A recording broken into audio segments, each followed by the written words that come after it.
Internet पे इस समय एक यूफोरिया है क्रिप्टो करेंसीज को लेकर। एलन मस्क ने ट्वीट किया और बिटकॉइन की वैल्यू क्रैश हो गई। एलन मस्क ने ट्वीट किया और डॉजी कॉइन की वैल्यू बढ़ गई। ये सब क्यों हो रहा है? पर ये सब समझने से पहले हमको एक बात समझनी बहुत जरूरी है कि what exactly is crypto currency. पर उससे भी पहले ये समझना बहुत जरूरी है कि क्रिप्टो करेंसी की वैल्यू एट फर्स्ट है ही क्यों। कुछ हजारों साल पहले जाते हैं जहां पर लोग बार्टर सिस्टम करते थे।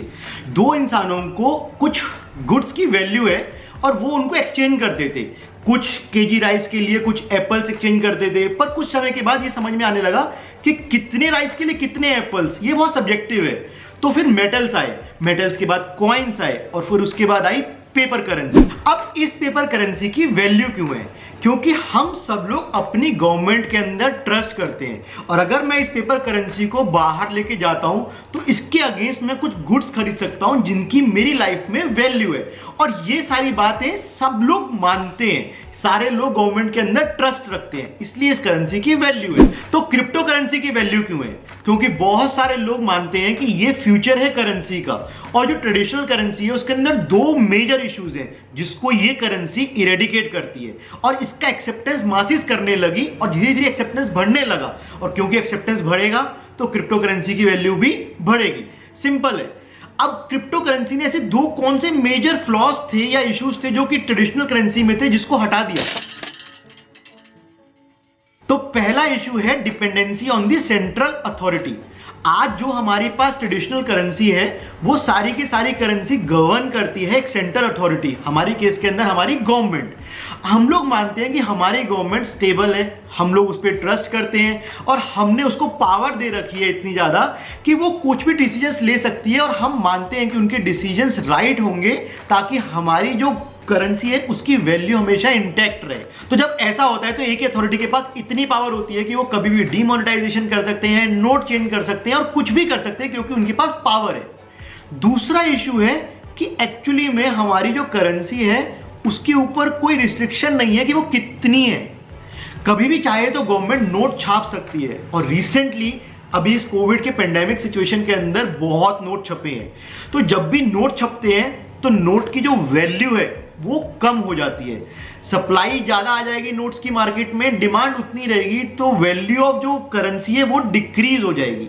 तो ये जो दो मेजर इश्यूज हैं ये इरेडिकेट करती है cryptocurrency. What exactly is crypto currency?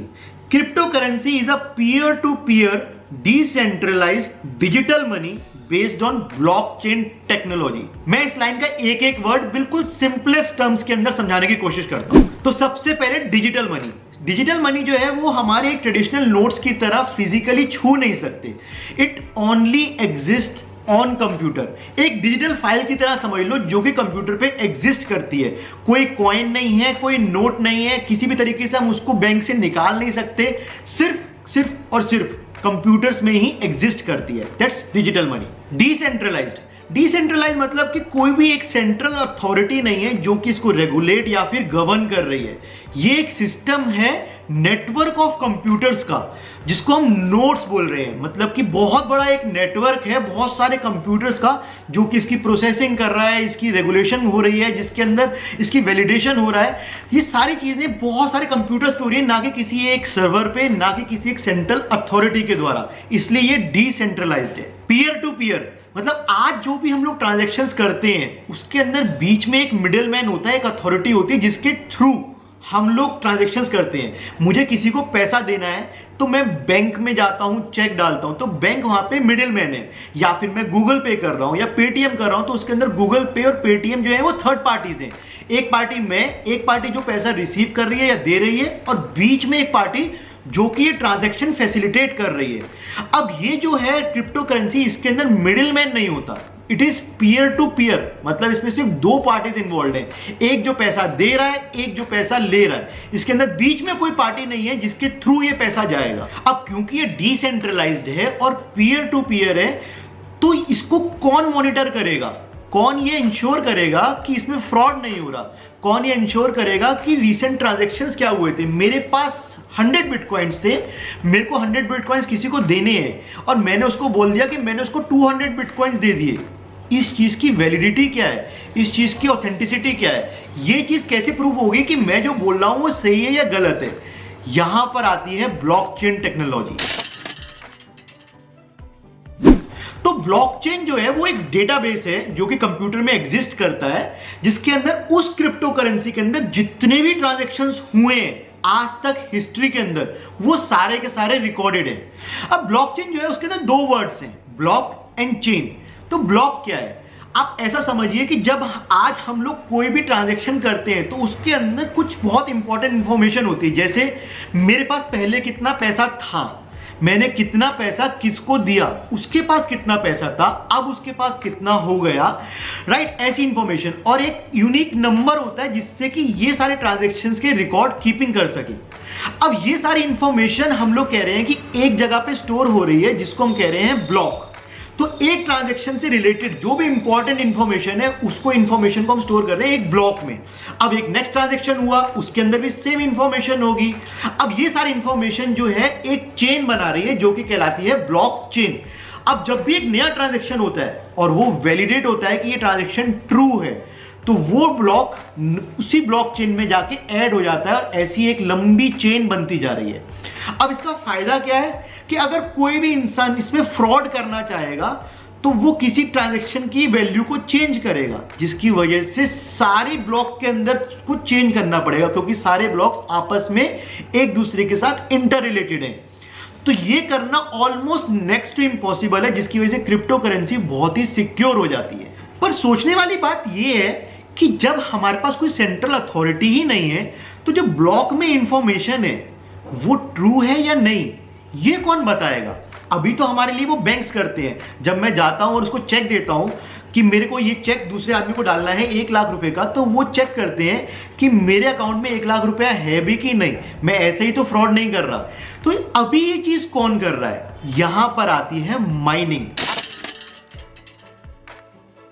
तो माइनिंग एक प्रोसेस है जहां पे कंप्यूटर्स जो हैं वो ट्रांजैक्शंस को या फिर उन ब्लॉक्स को वेरीफाई करते हैं कि वो सही है या गलत, और ये करने के लिए उनको रिवॉर्ड मिलता है। और वो रिवॉर्ड क्या होता है, वो रिवॉर्ड खुद क्रिप्टो करेंसी ही होती है। तो क्रिप्टो करेंसी में जितने भी ट्रांजैक्शंस हो रहे हैं उसके अंदर एक नंबर होता है जिसको हम कहते हैं हैश। ये हैश एक यूनिक नंबर होता है, just like our fingerprints. In order to validate a transaction computer को ये नंबर गैस करना पड़ता है। अब ये जो नंबर है गैस करने के लिए बहुत सारे कंप्यूटर्स जो हैं वो एक रेस में है कि सबसे पहले ये नंबर कौन गैस कर पाएगा, और जो कंप्यूटर सबसे पहले ये नंबर गैस कर लेता है उसको रिवॉर्ड मिलता है क्रिप्टो करेंसी। अब इस नंबर को गैस करने के लिए बहुत ज्यादा कंप्यूटेशनल पावर लगती है, बहुत ज्यादा एनर्जी यूज होती है, बहुत इलेक्ट्रिसिटी यूज होती है। आप इसका अंदाजा इसी वीडियो से लगा सकते हो कि ये जो माइनिंग सेंटर्स हैं जहां पर ये माइन हो रही है क्रिप्टो करेंसी, वहां पर कैसी कंप्यूटेशनल पावर यूज हो रही है। What are these machines doing? So those computers are miners. They are mining cryptocurrencies, and they're validating the transactions on the blockchain, and they get a reward for that. So if I pay somebody for something Yeah, in a cryptocurrency, it's being validated potentially by one of these computers. yeah, that's true. इसका नाम mining क्यों है? जैसे mining करते हैं, gold की mining करते हैं, कोल की माइनिंग करते हैं, ये सारे लिमिटेड रिसोर्सेज हैं। अब गोल्ड जो है वो पूरे वर्ल्ड के अंदर एक लिमिटेड है जो कि अर्थ के अंदर है, अब उसको धीरे धीरे निकाला जाएगा। सिमिलरली बिटकॉइन जो है वो लिमिटेड है 21 मिलियन नंबर में, पर सारा का सारा बिटकॉइन अभी मार्केट में नहीं है।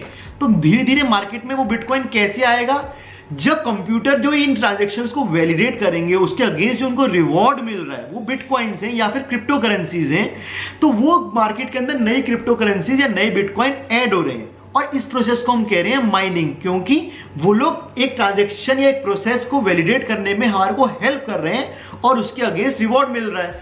तो धीरे धीरे बिटकॉइंस जो है वो मार्केट में ऐड होते रहेंगे, और इसलिए इसका नाम पड़ा mining, just like gold mining. तो ये सारी यूनिक चीजें हैं जो कि क्रिप्टो करेंसी को हमारी ट्रेडिशनल करेंसी से बिल्कुल डिफरेंट बनाती हैं। अब क्या कुछ ही क्रिप्टो करेंसी है जैसे कि बिटकॉइन या डोजी कॉइन? नहीं, इस समय मार्केट के अंदर जब मैं ये वीडियो बना रहा हूं तो 4000 से ज्यादा क्रिप्टो करेंसीज एग्जिस्ट करती हैं। तो कौन सी क्रिप्टो करेंसी के अंदर आपको इन्वेस्ट करना चाहिए, उसके लिए आपको हर एक क्रिप्टो करेंसी की डिटेल जानना बहुत जरूरी है। कुछ प्रूफ ऑफ वर्क पे काम करती हैं, कुछ प्रूफ ऑफ स्टेक पे काम करती हैं। हर एक क्रिप्टो करेंसी किसी ना किसी तरीके से दूसरी क्रिप्टो करेंसी से डिफरेंट है। अब किसके फ्यूचर प्रॉमिसिंग है ये आपको समझना है, पर एक बात समझनी बहुत जरूरी है कि क्रिप्टो करेंसी के अंदर एक रिस्क एसोसिएटेड है, वो वॉलेटाइल इन नेचर है। तो इसका एक बहुत अच्छा रीसेंट एग्जांपल है जहां पे एलोन मस्क ने अनाउंस किया था कि आप टेस्ला को बिटकॉइन में खरीद सकते हो।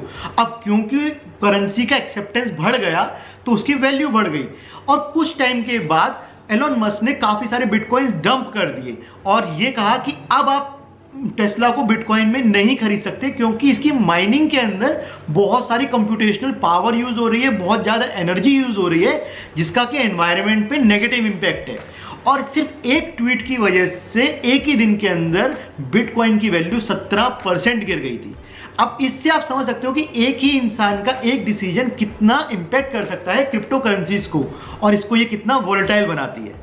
So if you are thinking in investing in Bitcoin, definitely you can do that, but there is a risk associated with it, और ये आपको समझना बहुत जरूरी है। अगर आपको इस वीडियो के अंदर कुछ भी पसंद आया और आपको इन्फॉर्मेटिव लगा हो तो प्लीज वीडियो को लाइक करना मत भूलना, चैनल को सब्सक्राइब कर लेना। मिलते हैं ऐसी किसी नेक्स्ट वीडियो के अंदर, तब तक के लिए गुड बाय।